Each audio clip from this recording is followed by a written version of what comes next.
Now, one of the things that we are seeing coming from China is that the fierce competition continues to be so much in a way that some of the car companies are even starting to see their sales dropping. Some companies are struggling to sell like they used to, and some of the new key players are also gaining some momentum based off their kind of products they are selling, based off the kind of products they are introducing or they are bringing to the market, which is something that is very, very good. I mean, as soon as you notice that this picture here shows you some of the car brands that, or the car makers or new energy vehicle car makers that are in China, that way these car makers, most of them, they were there, or that were crossed, most of them, they were active running like the last year or two, but right now most of them, they are closing down because of not being able to sell enough to keep the business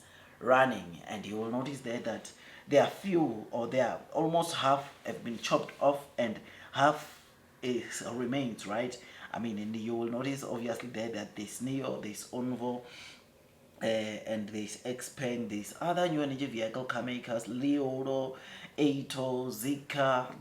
These car makers are still there. And something that is a bit scary is that analysts are expecting a lot, if not even more, 50% to drop off this table, or that to drop off from that picture. So there are more crosses, there are more companies that are going to close down because of not doing very well. I remember there's an analyst that came, I think, a month or two ago and said that if Neo, Xpeng, Leodo, they don't start selling, or each one of them don't start selling at least 2 million sales annually, then they are going to close shop, right?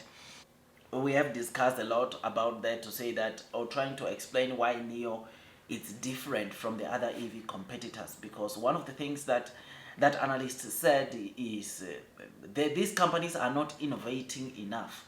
I mean, that is what he was saying. He said they need to just join, the three companies needs to join together, because he does not see them selling 2 million cars in the next 2 years, which if they don't, they are going to close shop, right? And because of that, he advised that they start joining right now so that they can weather the storm that is coming. So obviously what he said we have discussed on this channel, and I did an analysis of my own to say that, look, when he talks about Neo is not innovating, I don't know which Neo is talking about, because the Neo that we are investing in is the same Neo that just launched a sub-brand called Firefly just last month. This is the same Neo that just launched a sub-brand called Onvo. This is a sub-brand. This is a company that just launched their own autonomous driving chip. This is a brand that is initiating technologies that are getting certifications.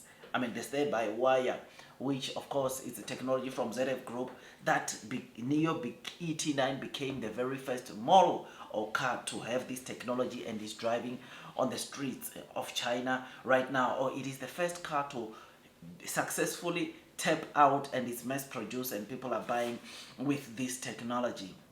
So I don't know when he talks about Neo is not innovating enough, or these companies are not innovating enough, which is why he believes that they should jointly form one company to weather the storm that is coming in the near future. What is he talking about? But anyways, another thing that I discussed with Neo is that obviously he forgot to mention the after-sale service infrastructure called battery swapping stations. A lot of people, when they talk about Neo, they tend to forget that infrastructure, and I'm telling you that is the most important infrastructure also onto Neo, because it has the potential to generate Neo billions of dollars in the future, meaning that yes, the Neo still needs to make sure that they sell as many cars as possible, but at the same time, this infrastructure could seriously be generating Neo billions of dollars, which will make them maybe in 2 years not necessarily needing to sell the 2 million to remain in the game, but even 1.5 million could be enough for them, because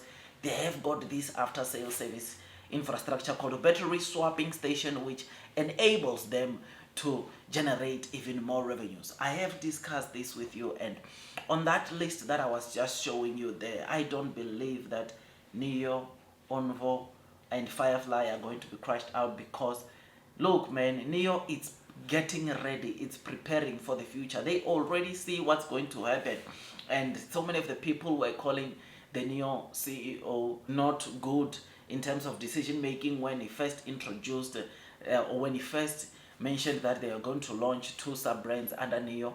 And right now, some of the investors are starting to see what this can tend to be in the future. And this, my friends, it's something that makes us to stand firm. This is the same. This is something that me as an investor, it makes me to be at ease, because I know there's quite a number of things that Neo is doing that other new energy vehicle companies are not doing. Did you notice that, by the way, that Neo is able to play around with not introducing much discounts on their car, but just play around with introducing, of course, discounts or adding coupons for battery swapping, and they are able to get sales. So Neo is able to use their infrastructure or discounts or incentives on their infrastructure, which helps them get, of course, the many deliveries that they are currently getting. I mean, it is with no doubt that, yes, of course, part of the reason why Neo has been doing well is because of the discounts that they are offering, the incentives, the subsidies that